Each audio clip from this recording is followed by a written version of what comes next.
Hey guys, welcome back to my channel. If this is your first time here, you're welcome to Sew with Mediva. And if you're a returning subscriber or a returning viewer, thank you for sticking to my channel. So in today's video, I'll be showing you guys how I made this simple structured dress. So the upper part of this dress is a bustier with yoke, and I already drafted it out in my previous video. I'm going to leave the link pinned in the comment section and also in the description box. So you have to watch that video first before you watch this one. And this dress also has two fox pockets in front. So if this is something you are interested in, make sure to keep watching and make sure you watch till the end so that you don't miss out on any detail. And if you find this video useful, don't forget to give it a thumbs up, leave a comment and subscribe to my channel. So let's jump right into the tutorial. So I made use of 2 yards of this fabric and about half yard of the net fabric. So if you want yours with sleeve, you're going to need up to 1.5 yard of the net fabric. So you're also going to need your lining. So this dress is in two different parts, the upper, which is the bustier with yoke, and the lower part. So we're going to start with the upper part of the dress. So guys, I've gone ahead to use the patterns to cut out my fabric, and this is what it looks like. So I added half an inch all around it except from the sides because it already has seam allowance. And for the yoke as well, I added half an inch all around it. As you can see, this is for the back, and for the front panels I added half an inch on the dart point for joining and all around it. As you can see, I also did the same thing for the yoke. So let's go ahead to start joining the fabrics together. So we're going to start with the front panel. I'm gonna ahead to take out the pattern paper. You can see I also cut out lining pieces for it. So when you open it up, this is what it will look like. So I cut out lining pieces for each of the fabric. So at this point you can go ahead to iron your breast pad to the bust area if you want to pad yours, but for mine I will not be doing that. So what I want to do now is to join the pieces of fabrics together. So I'm going to place them right side facing each other and use half an inch to join it together. I'll join it all the way down. So when I'm done, I'm going to repeat the same process on the lining pieces. I would iron it out first and then proceed to join it together. So place them this way. So when I'm done doing that, I'll show you guys the next thing to do. So after joining the pieces of fabrics together, this is what it looks like. So another thing I did was to notch this seam area open, just make small cuts all the way down so that the seam on the right side looks very neat, and then proceed to iron it out. You're going to have to place this on a circular surface and just iron it out so that it sits very well. So I also do the same thing with the lining pieces. I join them together and I notch the seam areas opened. So what we're going to do now is to attach the yoke to the fabric. So I'm going to place the right side of the yoke facing the right side of my fabric this way. You can see that it fits perfectly. The size is exactly the same, and then I'm going to stitch it all the way down using half of an inch. When I'm done doing that, I'm going to place my lining on it this way, making sure the right side of my fabric is facing the right side of the lining, and then go ahead to stitch it all the way down. You can just use your pin to hold all three together this way, and then take it to your sewing machine and use the half an inch to join them together. I'll also close up the side, and when I'm done I'll show you guys. So guys, for the back panel I'll also attach the yoke to it and then use the linings to turn over. So I'm going to remove the yoke from the pattern paper this way, and then I'll get the yoke for each side. I'll place the right sides facing each other this way. So I'll do the same thing for this other one. I'll get the right side of the lace and just place it facing the fabric this way, and I'll place the right side of my lining facing it and use my pins to hold it down this way. So I'll repeat the same process for the other side, and then I'll proceed to join all three fabrics together using the half an inch allowance that I added.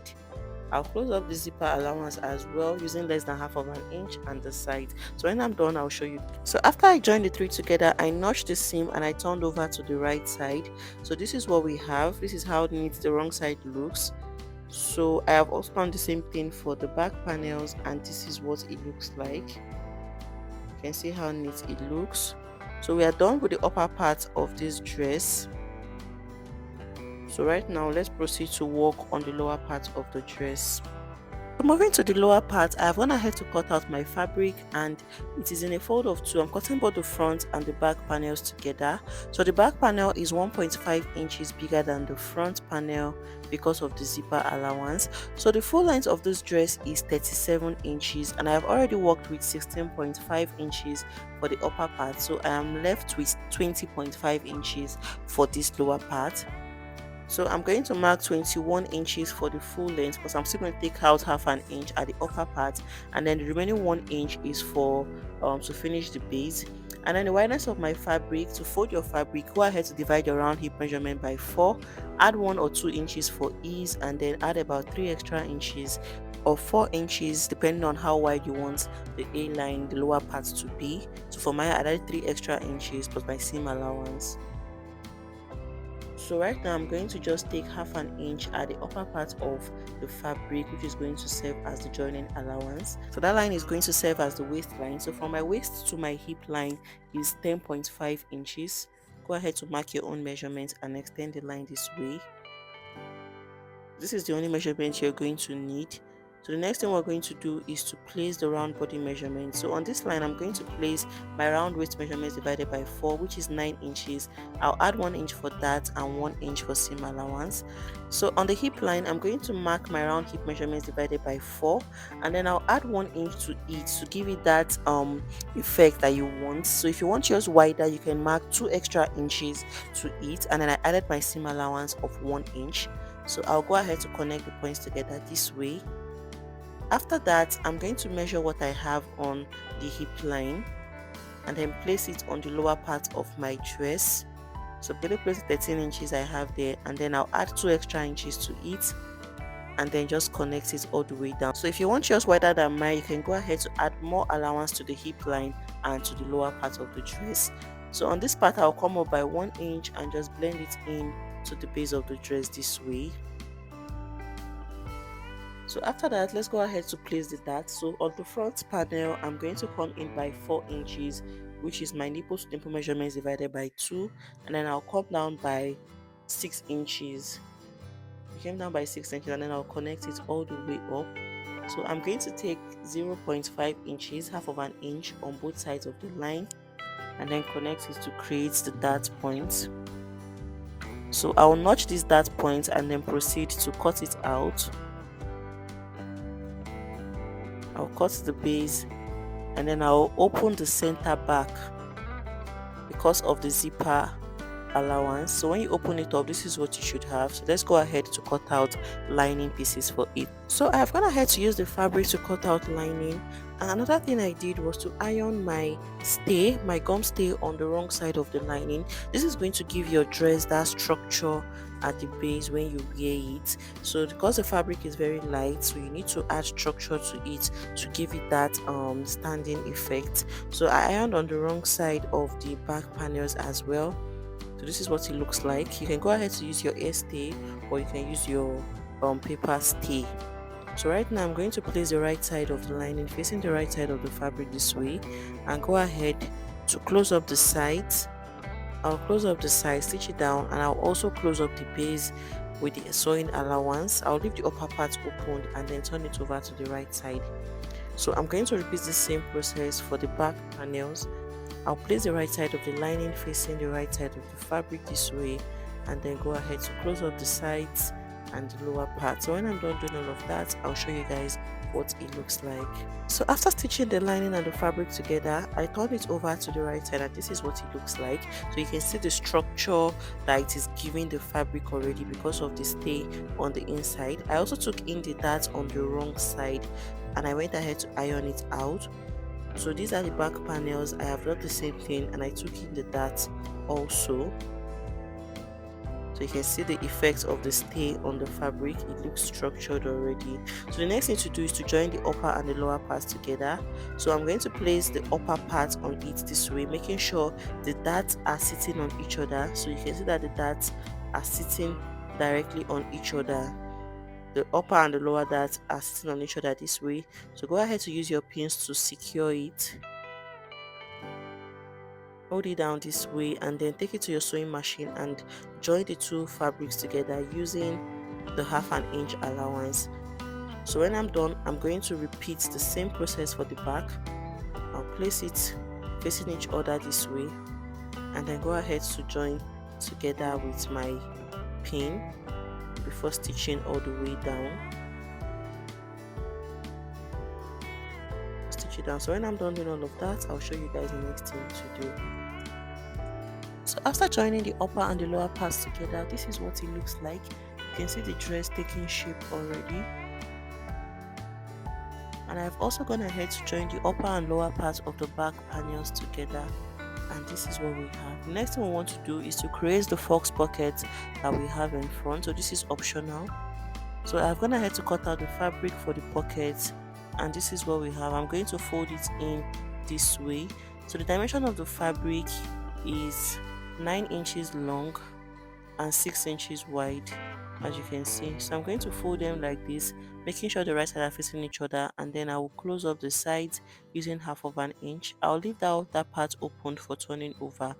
So I'll repeat the same thing for this one, and then I'll go ahead to iron it and show you guys. So after turning the fabric over to the right side, this is what it looks like. I have ironed it out. So right now the dimension is 5 inches by 4.5 inches. So I'm going to now place it on my dress, on the front panel of my dress. So from the waistline, I'm going to come down by 3 inches. I'll mark 3 inches, and then come down on the other side again by 3 inches, and then towards the center front from the dart line, I'm going to come in by 1 inch. This is because you want the gap between your pockets to be very equal. So I'll come in by 1 inch, and then go ahead to use my pin to hold the fabric down this way. So this is the open part of the fabric I'm placing on that mark. I'll place it down this way. So after that, I'll take it to my sewing machine and then use my machine to just stitch it down on this side and stitch it down. So when you are done, it is going to appear this way in front. I hope you understand. So when I'm done doing that, I'll show you guys. So after stitching down the fox pocket to the front panel, this is what it looks like. You can see how beautiful this looks. So another thing I did off camera was to use my bias strip to turn the neckline of the dress. So I just used it to turn it over to the wrong side. So the next thing we're going to do is to join the front and the back panels together. I have also finished up the neckline of the back panel. I just turned it over with my bias strip. So I'm going to place them right sides facing each other this way. So I'll merge the waist lines together, and I'll also merge the shoulder together. So I'll start by joining the shoulders together using half of an inch, and when I'm done, I'll come over to the sides and use my 1 inch seam allowance to stitch it all the way down. Just follow the shape of the dress and stitch it all the way down. So when I'm done with that, I'll repeat the same process for the other side. Make sure you use your pins to hold down the waist area, the shoulder area before you go ahead to stitch. So by doing that, you're going to make sure all the lines are aligned. After that, I'll go ahead to close up the back panel this way. So I'll close it up to the point where I want my zipper to stop. So depending on the length of the zipper you're working with, go ahead to close it up to where your zipper will stop. So when I'm done, I'll show you guys. So after joining the shoulders and closing up the sides, this is what it looks like. So you are going to have to give this a very good press so that it lays down flat. And this is what the back looks like. You can see the structured effect. So the next thing we want to do is to insert the zipper at the back. So this is the zipper I'm working with, and it's about 23 inches long. So I'm going to open up the zipper now and show you guys how to insert it. So after opening up, I'm going to take the one for this side, and then I'll place the right side facing the right side of my fabric this way. I'll fold in the upper part and take in that 1.5 inches zipper allowance. Go ahead to stitch the zipper, and then I'll stitch it into the zipper allowance this way. You can turn your fabric to the wrong side to make this easier for you. And then when I'm done, I'll repeat the same process for the other side. I will turn the zipper, the right side of the zipper facing the right side of the fabric, and then go ahead to stitch it down. So when I'm done, I'll show you guys the finished product. So after inserting the zipper, this is what it looks like at the back. You can see how neat it looks. So at this point, you can decide to insert any kind of sleeve you want for this dress.